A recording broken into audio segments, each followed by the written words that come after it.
Warung apung legendaris Saraba yang terletak di Kelurahan Watder, Kabupaten Maluku Tenggara, roboh ke laut pada Rabu 12 Juni 2024 malam. Beruntung dalam musibah ini tidak sampai menelan korban jiwa, karena memang warung dalam kondisi tutup.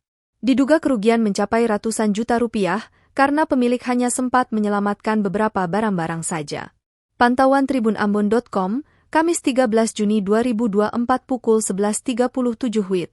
Bangunan yang memanjang sekitar 20 meter ke belakang ini sepenuhnya roboh ke laut.